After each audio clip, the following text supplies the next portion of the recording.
ভালো ব্যবহার করতে হবে, সর্বোত্তম আচরণ করতে হবে। বর্তমান সময়ে দেখা যায় যে সমাজের ভিতরে আল্লাহ রব্বুল আলামিন পিতামাতার প্রতি ইহসান করার কথা বলেছেন, কিন্তু সন্তানেরা পিতামাতার প্রতি ইহসান তো দূরের কথা, পিতামাতার প্রতি দুর্ব্যবহার করে, খারাপ ব্যবহার করে। যারা খারাপ ব্যবহার করবে আল্লাহ রব্বুল আলামিন তাদেরকে ভালোবাসেন না। তাহলে ইহসান করার দরকার আছে না নাই? ইহসান করতে হবে।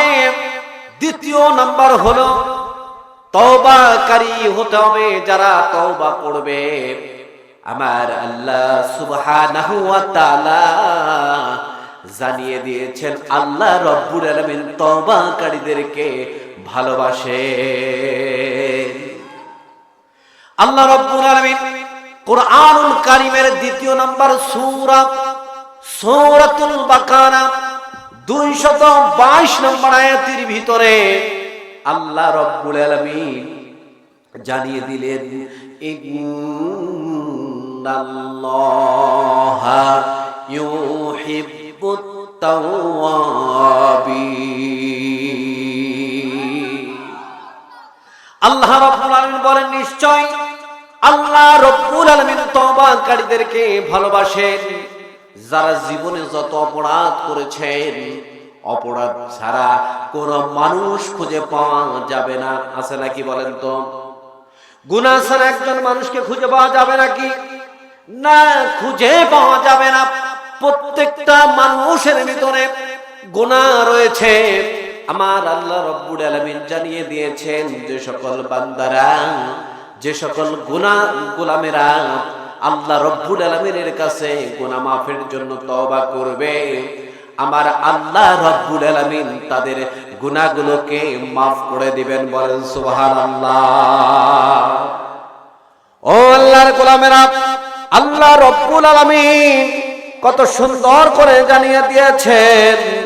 এই জন্য আমাদের কি তওবা করতে হবে। তওবা যদি আপনি আমি যদি তওবা করি, তাহলে আল্লাহ রব্বুল আলামিন মাফ করে দিবেন। শুধু তওবা এমনিতে করলে হবে না, তওবা কবুলের শর্ত রয়েছে তিনটি। কয়টি? একটু জোরে বলেন, কয়টি? তিনটি তওবা কবুলের শর্ত রয়েছে। প্রথম নাম্বার শর্ত হলো, আপনি জীবনে যত অপরাধ করেছেন আল্লাহ রব্বুল আলামিনের কাছে সমস্ত অপরাধগুলো আপনাকে স্বীকার করতে হবে। যদি আপনি আল্লাহর কাছে বলেন, আল্লাহ পূর্বে চুরি করেছি, ডাকাতি করেছি, রব্বুল আলামিন অপরের হক নষ্ট করেছি, আয় আল্লাহ তাআলা জীবনে যত অপরাধগুলো করেছি, রব্বুল আলামিন তোমার কাছে আমার অপরাধগুলো আমি স্বীকার করছি গো আল্লাহ। আল্লাহর কাছে যখন তওবা করার নিয়তে প্রথম নাম্বার শর্ত হলো, আপনি যখন আল্লাহকে বললেন, আল্লাহ আমি এই অপরাধ করেছি, আল্লাহ রব্বুল আলামিনের কাছে অপরাধ স্বীকার করার সাথে সাথে আল্লাহ রব্বুল আলামিন আপনার জীবনের সমস্ত গুনাহগুলোকে মাফ করে দিবে। এটা এক নাম্বার।